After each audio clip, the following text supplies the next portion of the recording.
A very good morning to all our dear viewers, and welcome to the Sunday morning talk conducted by Global Education and Training Institute. This morning, we have with us Miss Shan Fatima, who is the Assistant Professor at Khwaja Moinuddin Chishti Language University at Lucknow.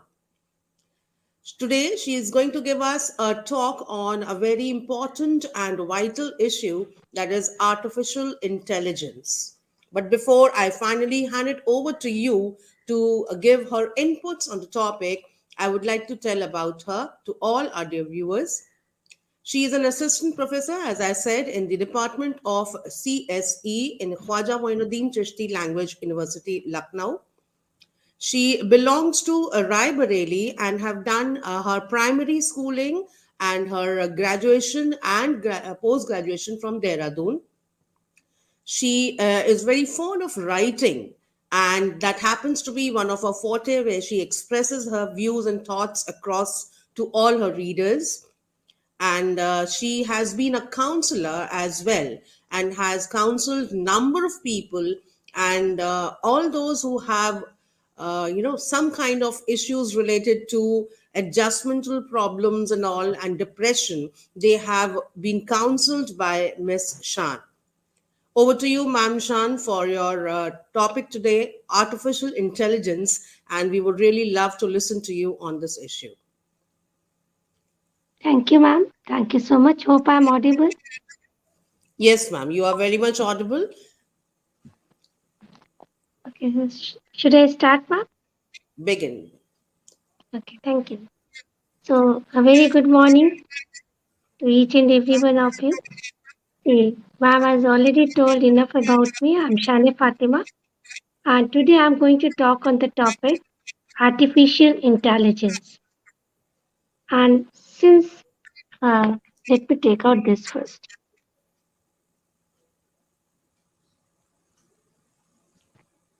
Since as I've been told by GETI that this is an open source platform and audiences from all background have connected, like people from all background, people of all ages. So I won't be talking much about only the technical aspect of the topic artificial intelligence. Rather, I'll be focusing more upon so that even a layman, people of all ages, people from all background can understand through the surroundings, through the real world environment, that what this artificial intelligence is all about, right? So, besides going into the very much technical details, I would like to relate the topic with the surroundings and with the real world environment. So, as the name suggests, artificial intelligence. So, the first thing that comes to our mind when we talk about intelligence is something that has been gifted to us by God, right? It is said that the particular girl or the boy or a man is being blessed by God. He's a born intelligent. But when we talk about artificial intelligence, we are basically talking about something, some intelligence which is not natural, which is artificial in nature, and we are actually trying to embed this intelligence artificially into machines.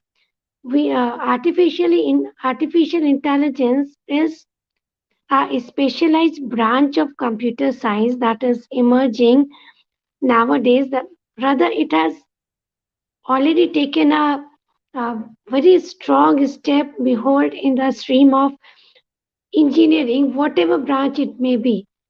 As it is said that Guru Gudi raha or Chela Chini ho gaya.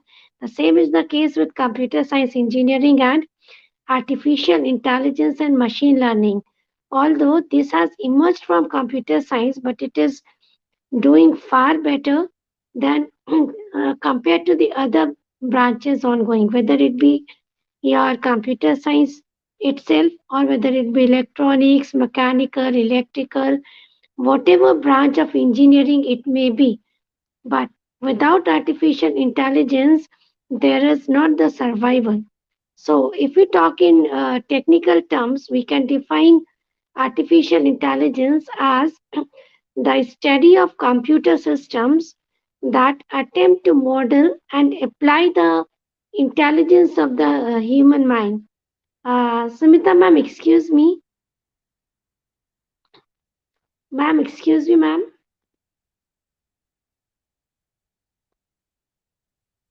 Sumita ma'am, am I audible? I would like to know.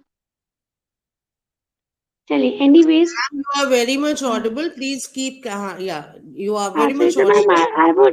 I would just like to see the faces of the audiences if possible, Ma'am, so that I I can. have already Is told it you, no, ma'am, I'm so sorry. I've already told okay? you that this is the platform where only you and me will be there, and the audience will be there from YouTube and Facebook. So they are watching you Okay, from there.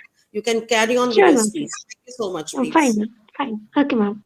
So I was talking about in terms of technicalities. So if I define artificial intelligence, so it is basically the study of computer systems that attempt to model and apply the intelligence of the human mind into the machines. Rather, a branch of computer science that deals with the simulation of intelligent behavior in computers. So, um, earlier when we were talking about the machines or the computer systems, the first thing that strikes our mind, that comes to our mind, the image that we get is the image of a trio system. Like if we talk about the monitor of a computer system, then a human being working upon the system, and then we have a keyboard or any other interface through which a human is interacting with the computer system. So, no doubt, earlier also these computer systems were in a way far better than the human beings, as they are more faster in computations, they give us more accurate results, there are less chances of getting errors, they are more efficient. But even then, the point where the computer systems were lacking was like uh, those systems work only when they are instructed to work. They cannot work on their own. A computer system was not having any brain so far, right? Any computer system that we were working, that we have been working up to now, any machinery that we have been working upon now, have been made to make the work of the humans easier, faster, and accurate. But moreover, when we talk about those systems do not have a brain of their own, they do not have their own senses. So they will be performing, they'll be acting only upon what they will be instructed to do. So now when this artificial intelligence has come into field, the system has changed. Now we are trying to develop the machines that will be very much like the human beings, and they will not be only following the instructions and the guidelines, rather, they will be overruling the humans. They will be very much working with more efficiency, uh, more faster computations, and they will be in a condition to think like we human beings think. They'll have their own brains. They'll have their uh, they'll have their own emotions. They will even feel the things around. So this is what basically artificial intelligence is. And we all are surrounded by these artificial intelligence, whether it be a very common example of Alexa, we are seen across ki, an Alexa, a simple machine can put the lights on and off for us, can give us reminders, can can ask us, can see on our behalf that who is on the door. And moreover, not only Alexa, there are things we all must have come across the news that during these COVID-19 days, in order to avoid the direct contact of the doctor with the patients, there were drones who were treating the patients well. So it were the drones that were providing the medicines to the patients. The drones were taking the medicines to the patients, and they were monitoring the health issues. So Alexa, then these drones, and then there are number of examples like there are Google now, Siri, and Cortana. They are all intelligent digital personal assistants on various platforms, whether it be iOS, Android, Windows Mobile. In short, these AI, they help find useful information when we ask for it using our voice.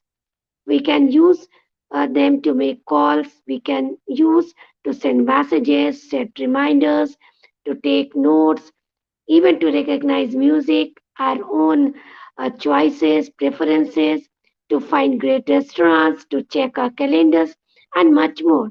So, the concept the concept of computer systems in which we were instructing the systems to work on our behalf have been diminished, is now becoming very much obsolete, and this AI has taken place. Although now uh, I've given you some examples, now let us talk what is being basically done. How are these? How are we able to make the machines work or simulate like we humans do? God has given us the brains, but the same brains, the same neurons, the same neural structure that is running uh, all through our body, now we are trying to implement the same into the machines artificially, unnaturally, and the term is called artificial neural networks. We have within our bodies our neural network, our neural structure. In the same way, now we are creating artificial neural network within the machines. So, as our brain works, as the brain of a human being works, and it responds, it can think, it can act as per the situations.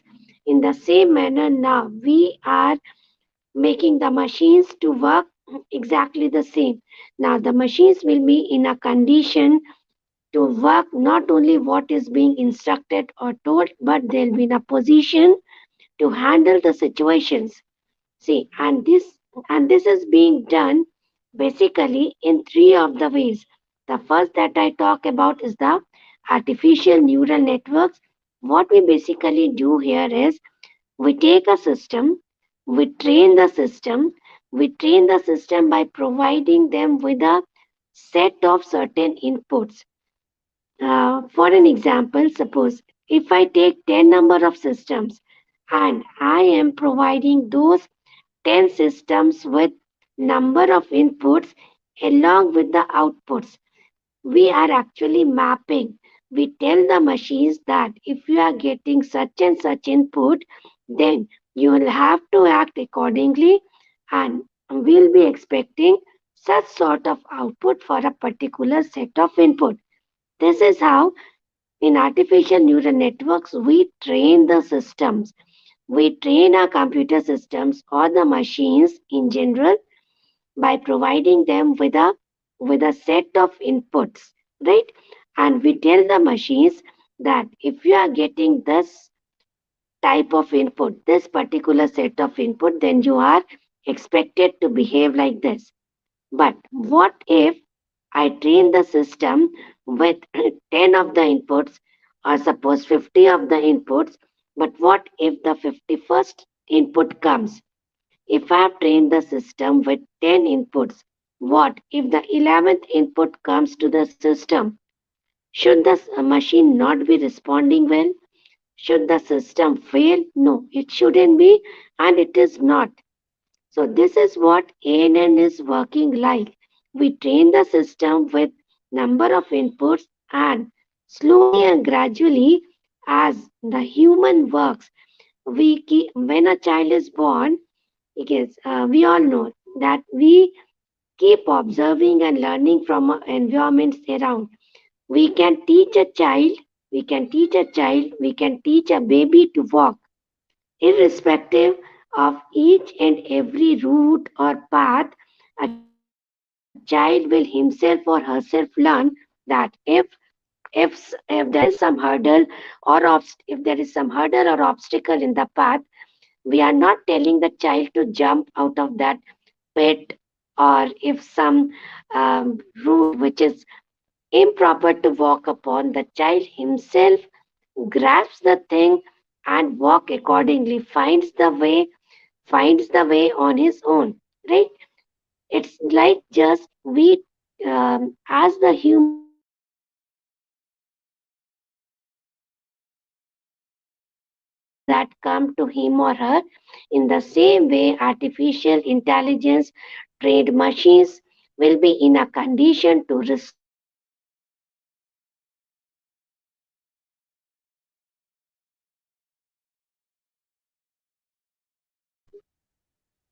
as like for an instance, if we teach a person to drive, or suppose if we are driving on a road, we are never sure short of like what who next is going to come in front of us in few moments. Like all of a sudden, a cyclist or a man on a bike or any vehicle or any animal can come on the road.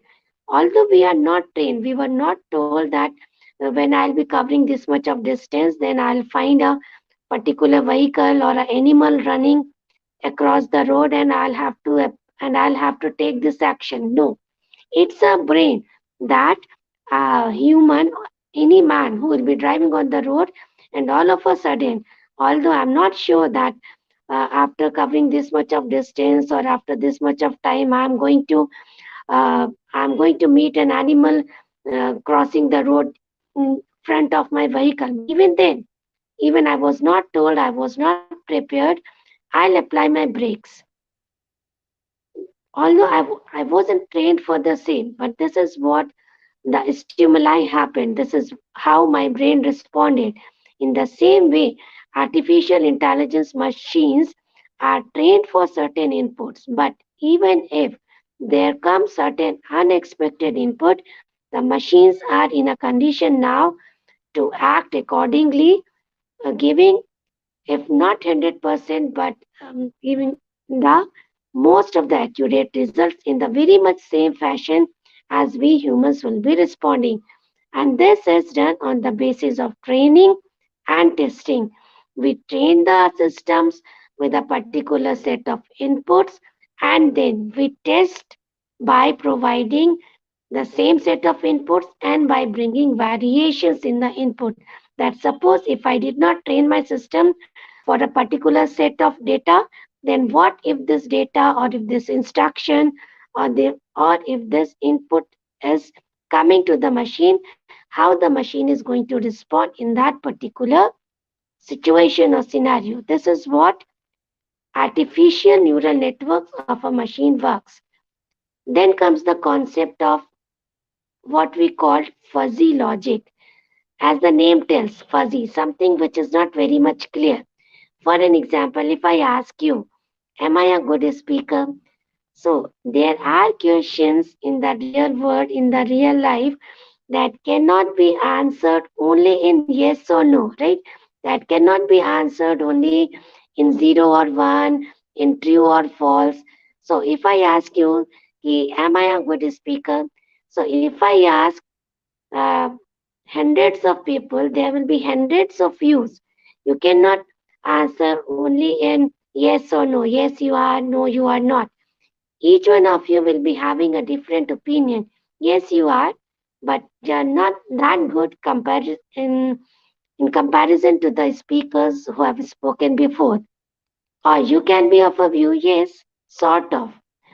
That means for the questions that cannot be answered only in either yes or no or true or false, there can be there can be different answers pertaining to different views. So there comes the concept of fuzzy logic. Fuzzy means something that is not clear, that is ambiguous in nature, right? So for an example, if I ask different persons, if I have to move from one point to another, from one source to some destination if I have to move. So there can be number of routes, number of ways to reach the destination, and it will be depending upon the person who has to cover the distance. For an instance, I might choose the shortest path if I am in hurry. I have to cover from one point to another point. From one source, I have to reach certain destination. So in that case, there can be n number of paths, n number of routes to reach the destination. And if there be n number of travelers, they can choose their own paths depending upon the situations. Like if I am in a hurry, I'll be going with the shortest path irrespective of that route is clear or not. Might be the path is very dirty, but since I'm in a hurry, I'll have to choose the shortest path. There is some other travelers, a person who can choose some other path, some other route to reach the same destination from the same source because his or her conditions or situations may vary from mine. See, in every aspect, a human behaves. We are trying to simulate exactly the same things into the machines. The machines, different machines on getting the same input can behave, yeah, can provide the same outputs following the different paths or the different routes or the different algorithms. So, fuzzy logic basically talks about solving those problems that cannot be answered either only in yes or no, only in zeros and ones, where the answers may be like in maybe, may not be, I'm not sure, yes, definitely. Yeah. Or if I ask you to label a question like कि, are you ready for your exams? Yes, ma'am, I am. No, ma'am, I'm not. So only yes and no will not do. Ma'am, 60% of the course is ready. Yes, ma'am, I'm 80% sure that I'll be doing these questions in the best way. So fuzzy logic, I've already told you that artificial intelligence is the intelligence that we are trying to simulate into the machines exactly the way we the humans are perceiving the real world problems. It's not only about the mathematical concept or the numericals or anything. In day to day life, whatsoever problems or the situations or the scenarios we are getting through, the same way, these artificial intelligence built machines will be performing alike. So then next we talk about is genetic algorithms. In the artificial intelligence, it is not only about the brain of the system that we are copying into machines or that we are simulating into machines. It's about the real world problems as well. It's about the internal structure and then it's about the genes as well. As we humans produces a new offsprings, we generate the population. So, how it is all happening? We all have chromosomes in our body. We all have genes. That is all the biological aspect. So, we are not only trying to simulate the human brain into the machines, but even the genes. We want that machines too should be in a condition to produce their offsprings. Offsprings not in terms of the birth of a child or something like that, but even then, that too can be possible. Although nothing has been designed so far in where we can see that machines are giving birth to other machines, that is another thing. But if I say no, that is not possible. A machine cannot give birth to another machine. If I say no, that is not possible, then that will be totally a wrong statement. Anything that we can think of, anything that we can think of can be possible, can be simulated through the techniques, through this artificial intelligence. But anyways, since this that technology so far has not been made that and artificial intelligence built machine is giving birth to another machine. But even then, if we talk about genes, so as the two humans meet, as the two humans mutate to produce a better offspring, a child that is born have the features of both the parents. If I am born, I am having some features of my mother and the best features of my father. And what genes I'll be transferring into my children will be the best of mine and my partners.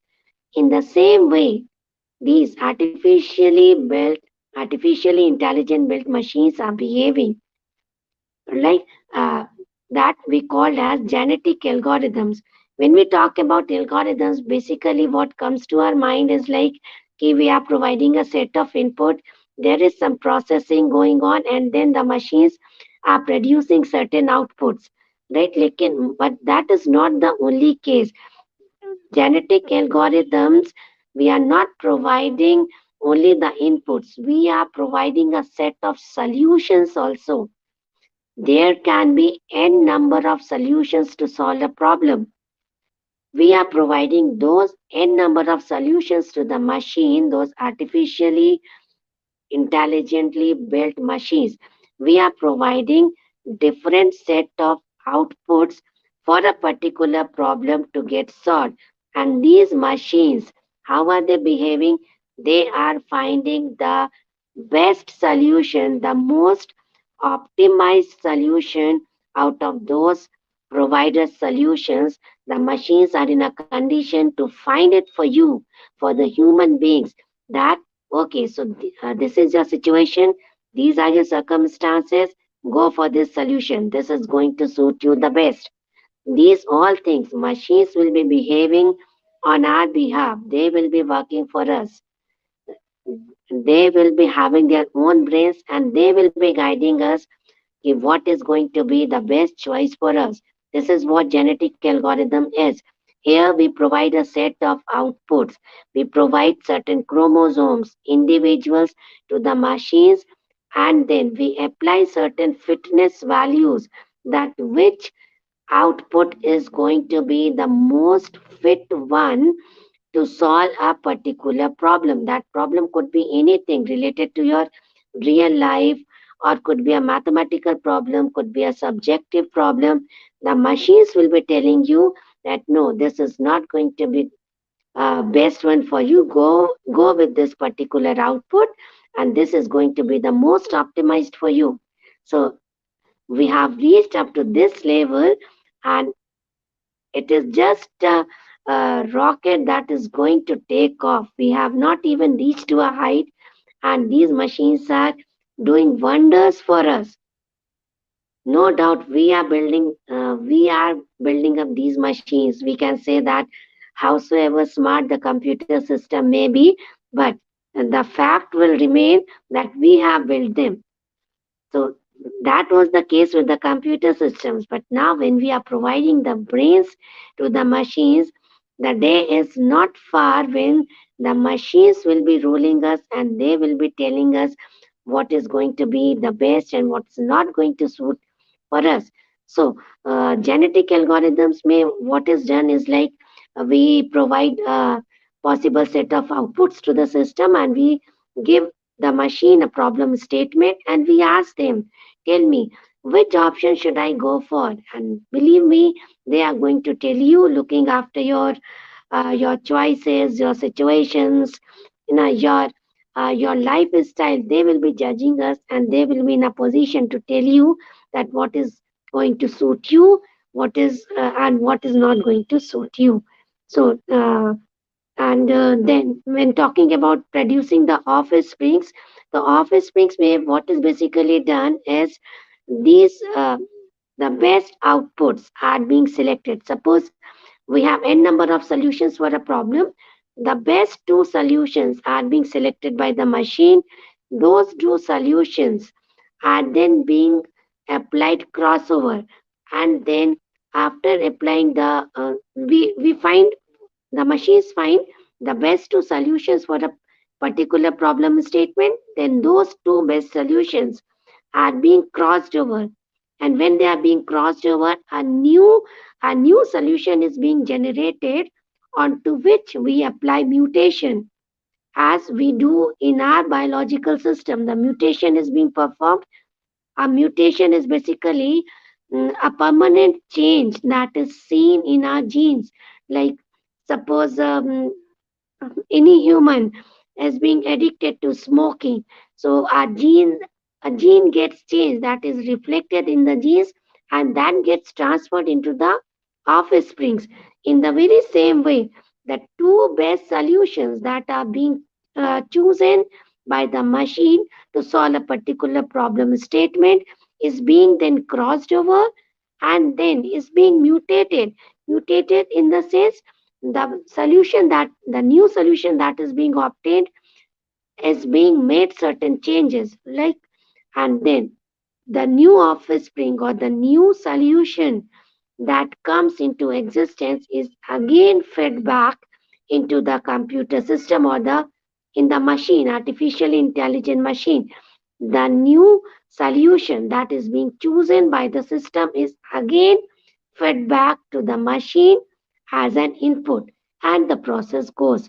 And that is why we term it as genetic algorithm, where the humans produces offsprings and the machines are producing new solutions.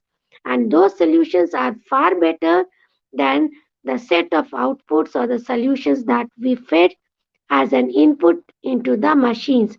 So this is what some of uh, the things that are being done in order to make the artificial intelligence machines work. Then it's and Thank you so okay, so, much, ma'am. I was thank you, listening. ma'am. And it has a lot many aspects in the career perspectives as well. In most of the company and in any of the fields we talk about financial services, whether it be healthcare, technologies, media, marketing, it could be government, military, national security.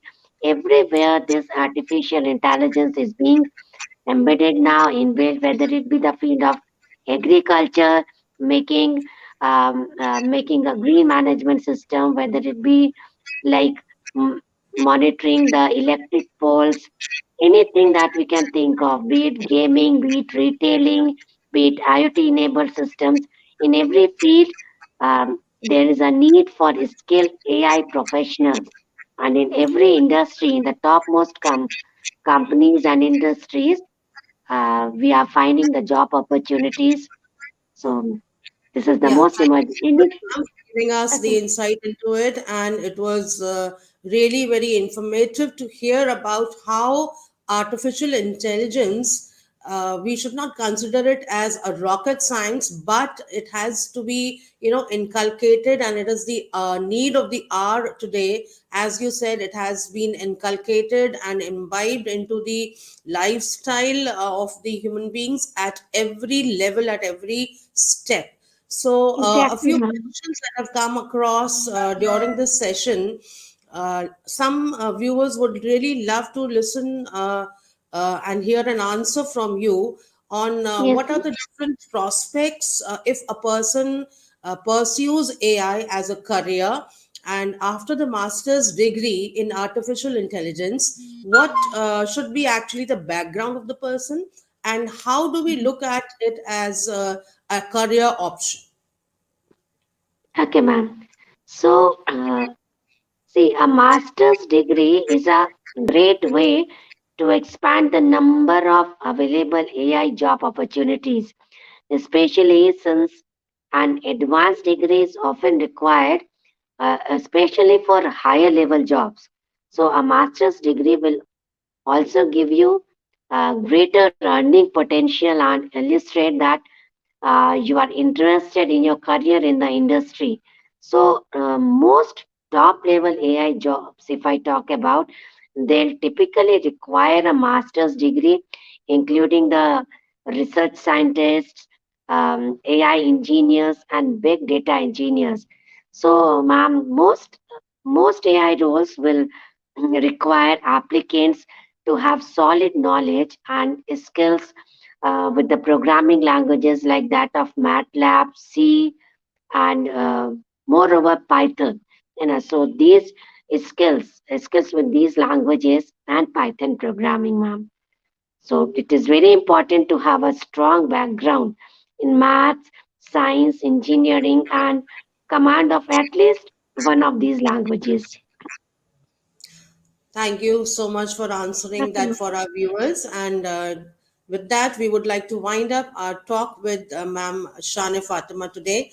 And thank you very much, ma'am, for joining My with us pleasure, ma'am. today for this talk and giving us some really valuable inputs on artificial intelligence. Ladies It and has gentlemen, really if lot you to wish do, to join ma'am. us, ladies and gentlemen, if you wish to join us on further talks of Getty, you can contact us on getty.org, and please join your hands with us for a very important and disruptive education movement that has been led and undertaken by Dr. Sunita Gandhi, the educationist and the visionary who has initiated this cause and brought many, many leaders under the same platform and for this disruptive education movement. With that, we wind up and see you in the next talk very soon.